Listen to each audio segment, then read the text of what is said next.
triangle is the basic form in the existence in many ways. The most integrated form is a triangle.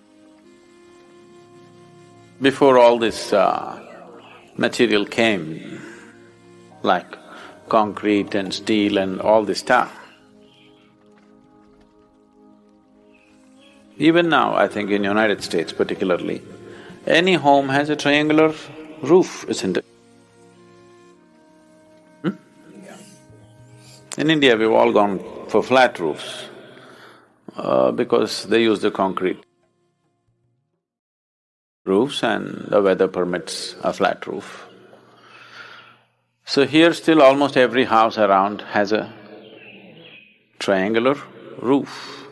Why a triangle is, with minimum material, maximum strength comes only from a triangle.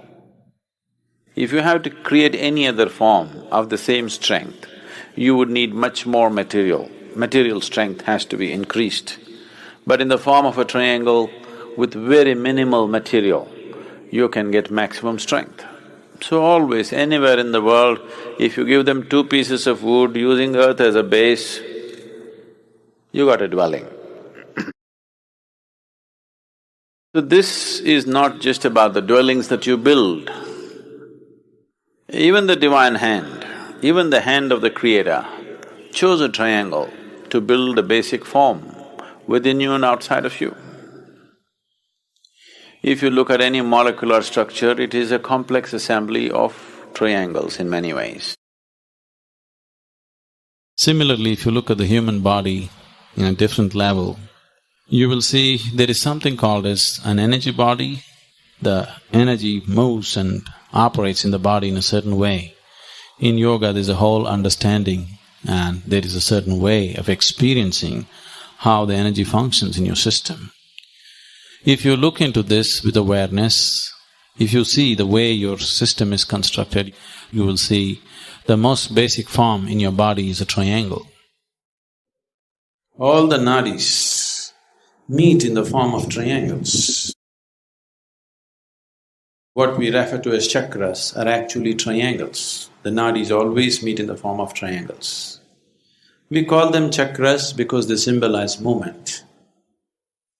So that orange triangle with a circle around it is the Agna chakra, which is the chakra of enlightenment and knowledge and knowing and perception. Because yoga is the science of perception. Yoga is the science of ultimate perception. So, Isha Yoga uses the symbol of ultimate perception, orange triangle with a circle. And if you have seen what are called as yantras, in South India there's lots of yantras, have you seen? The Sri Chakras and that kind of thing. Yantra means it's again an energy form. If you create certain forms, they have certain amount of energy, they can retain certain amount of energy. All the yantras are always built with triangles, they're a complex formation of triangles. Because that is the way the energy system of your body is built, that's the way, in many ways, the fundamental aspects of the existence has happened. That's why the triangle. What is it that the youth needs to concentrate on, but they have not yet? In India, the mango farmers have some wisdom in them like this. I've been a mango farmer in the past. Just after 12-14 months after planting, if it's a well-grafted plant, within 14 months, flowers will come when the season comes. First thing we do is we'll pluck off the flower.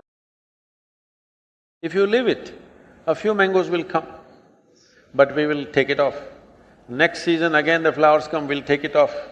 We will wait for the plant to grow because we know if the fruit comes out of that plant will never grow into a full-fledged tree.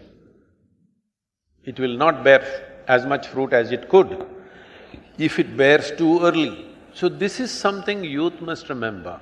Don't try to live too early. This is the time where you build yourself in body, in mind, in competence, in capability. You build yourself time to live will come. If you live too early, then you will see you will not live a full-fledged life.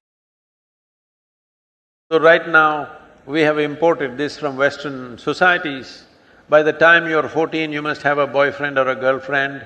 By the time you're at 18, you have had 3 heartbreaks. Where the hell are you focusing on building yourself?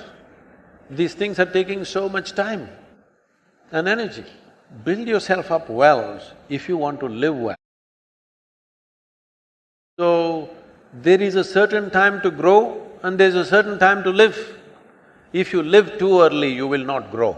And if you don't grow, the scale and scope of your life will be very limited. That should not happen to you.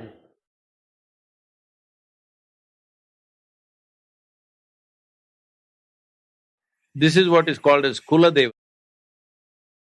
It responds only to that genetic content. So only those people of that clan go to the temple. A certain set of people have a certain samskara, others have certain samskara. So for them, those skills and that way of life came naturally.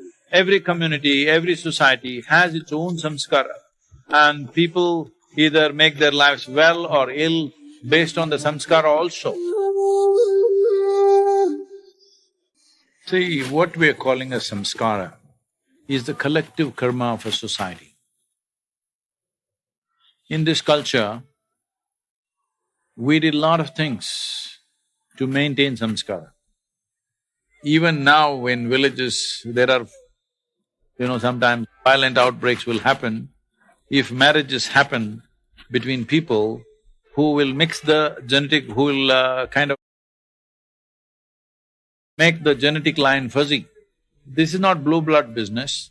They've been maintaining this so that for this clan, for this bloodline, they will have a deity that they have created. It responds only to that genetic content. This is what is called as Kuladevata. It responds only to that genetic content. So only those people of that clan go to the temple, others don't go because it doesn't work for them. So, they maintain this genetic map of people and they will look back 10, 12 generations and say, oh, she belongs to that bloodline, this belongs to… okay, they can marry, this cannot marry, like this they will calculate. Because these are called gotras and stuff, now it is being all trashed as total nonsense.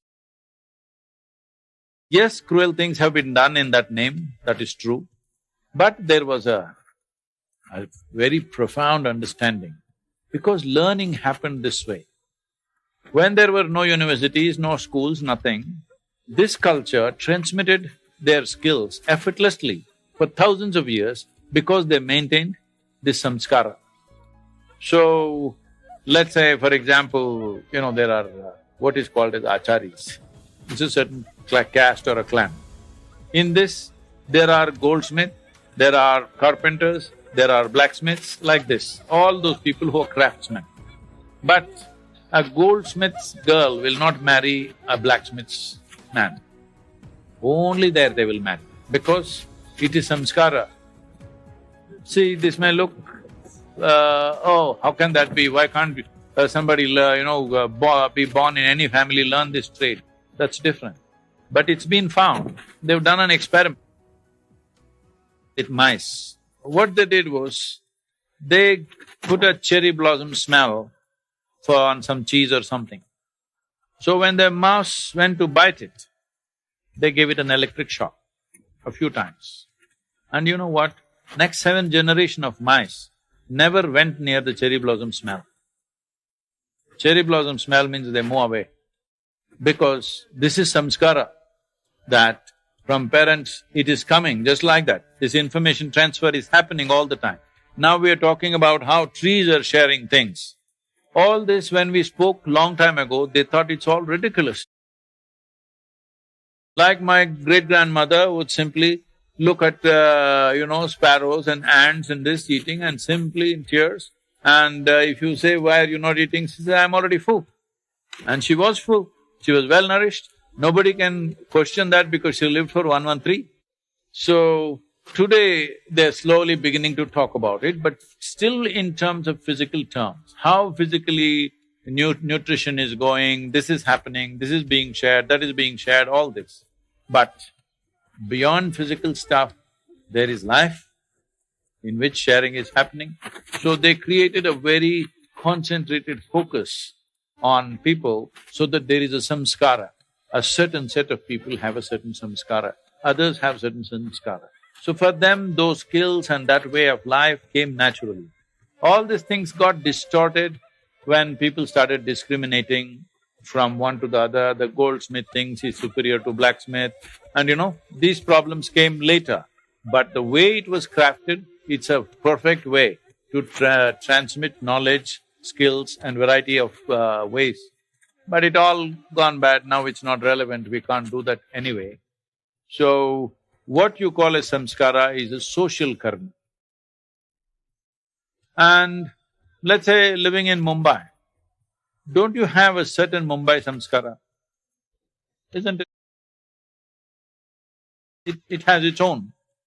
So like this, every community, every society has its own samskara, and people either make their lives well or ill based on the samskara also. To rise above samskara, you need spiritual process.